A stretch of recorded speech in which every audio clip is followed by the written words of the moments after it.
E olha, em Brasília foi aprovada a reforma da Previdência no primeiro turno. Muitos destaques discutidos ao longo da semana. Isso ocupou muito o Congresso Nacional, a Câmara dos Deputados, nesses últimos dias.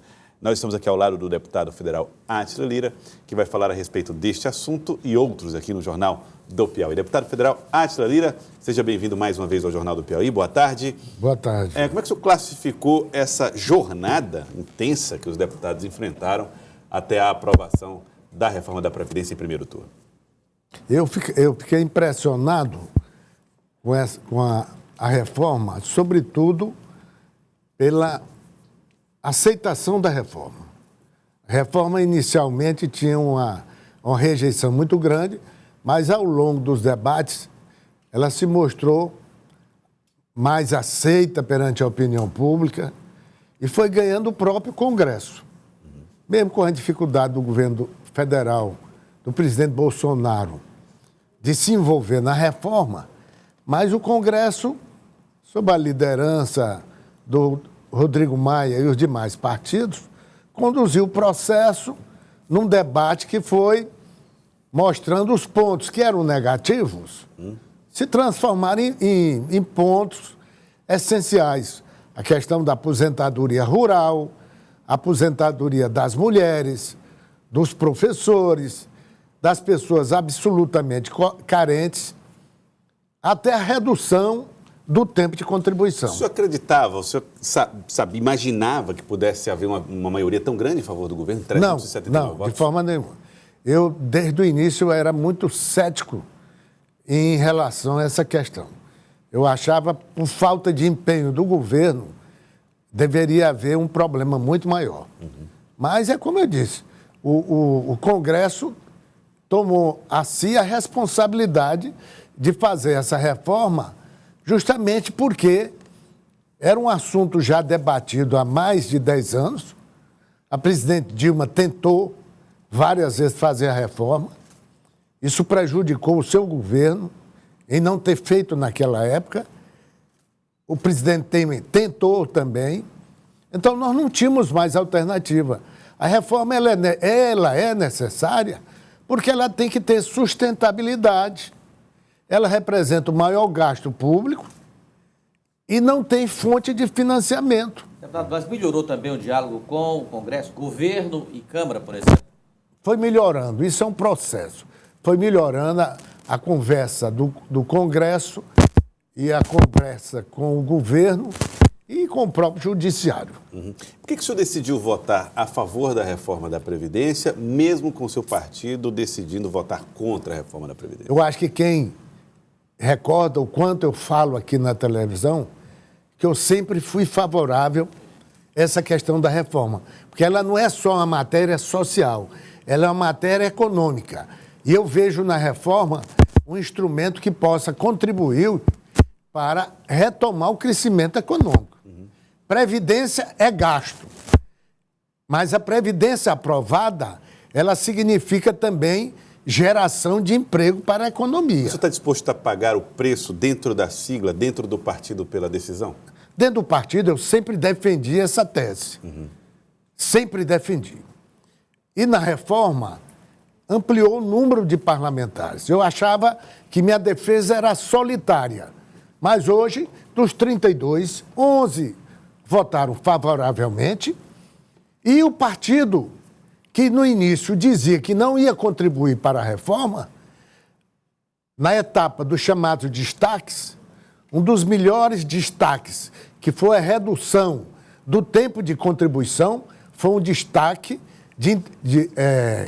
liderado pelo PSB, e que eu votei. Portanto, eu votei matérias que o partido reprovava, mas votei matérias que o partido defende como bandeira de luta. Mas a sua saída do partido é decisão já tomada? Não. O que nós vamos ter agora, isso é normal nos partidos. O PDT está enfrentando a mesma situação. Veja bem, nós somos 11, representando 35%. Aí o partido tem um conselho de ética, vai examinar a postura nossa, vai nos dar o direito de defesa e eu vou explicar, vou mostrar a minha história, meus compromissos, as minhas posições em vários momentos. E eu sou um homem de uma longa trajetória de luta, mas eu sempre fui um homem moderno e buscando uma economia mais dinâmica no nosso país e que precisaria dessa reforma. O senhor, então, vai enfrentar... Não, sair do partido não está nos planos, então? Não. Eu creio que eu vou fazer uma defesa e que será respeitada, sobretudo porque o partido também tomou posições favoráveis à reforma que eu votei, acompanhei o partido. E convites de outras siglas, como, por exemplo, a do Democratas, a mais antiga, que já tem até repercussão aqui na política local. E a mais recente, até, que eu soube, do PTB, do ex-senador João Vicente Claudino. Eu simpatizo com esses partidos, justamente porque eles não são partidos tuteladores das pessoas, certo? Radicais. Você sabe, o mundo é um mundo flexível, um mundo em mudança todo tempo. E esses partidos tradicionais que ficam presos a determinadas regras ideológicas, esses partidos caminham para ficarem isolados. Tem uma deputada do PDT, que é uma deputada interessante. Ela mostra que esses partidos tradicionais não querem respeitar as liberdades que eles tanto preconizam. Eu também estou nessa mesma linha. Mesmo sendo um mandato construído com a ajuda de um grupo partidário, quer dizer, eleição proporcional não depende só do voto do candidato. Eu fui eleito com o apoio do partido. É claro que eu tenho um respeito ao partido, mas eu acho que eu tenho o direito, aqui e acolá, de defender ideias que eu acredito que são fundamentais para melhorar a situação socioeconômica do Brasil. Deputado, o senhor é coordenador da bancada do Piauí no Congresso Nacional. A maioria dos parlamentares, senadores e deputados são da base aliada ao governo federal, ao Palácio do Planalto. Como está aí a discussão sobre a ocupação dos cargos federais aqui no Estado? Semana passada, a deputada Marina Santos emplacou um indicado dela para o Ministério da Agricultura. Quem já está nos cargos indicados pela atual bancada está numa situação definida já? É, tudo definido. A discussão da reforma foi tão grande que, de maneira geral, os deputados não ficaram nem tratando mais negócio de cargo. Eu creio que esse seja um assunto agora para o segundo semestre em que os partidos deverão se manifestar. Mas o Piauí, de 10 deputados federais, 8 votaram favoravelmente à reforma. Isso é um bom aceno para o governo? É excepcional, 80%. Certo? É excepcional. Aqui ele não pode reclamar, tem que prestigiar. Agora a reforma ficou fora. Os estados, os municípios ficaram fora da reforma aprovada lá na Câmara. Há uma expectativa de inclusão desses dois entes lá no Senado. Como é que isso pode ser feito? O senhor é a favor, é contra estados e municípios na reforma da Previdência? Os governadores, inclusive o governador do Piauí, desejam isso. Não, eu sou favorável à inclusão dos estados e municípios.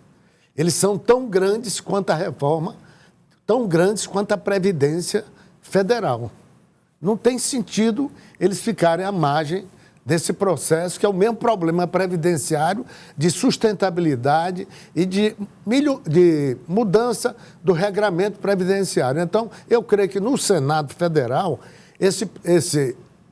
essa emenda será incluída e será aprovada, vai retornar à Câmara e nós vamos aprová-la. Então você acredita na aprovação, vai demorar um pouco mais. Porém, o mês de agosto nós vamos esgotar esse assunto. Tá certo. Quero agradecer, deputado, muito obrigado pela participação aqui conosco, seja sempre bem-vindo. Muito obrigado. Muito obrigado também. Elivaldo Barbosa continua conosco. Eu queria dizer, só para terminar, olha, nós melhoramos o projeto na questão das mulheres, na questão dos professores. A Margarete vai completar tudo. Tá que ela vai falar agora.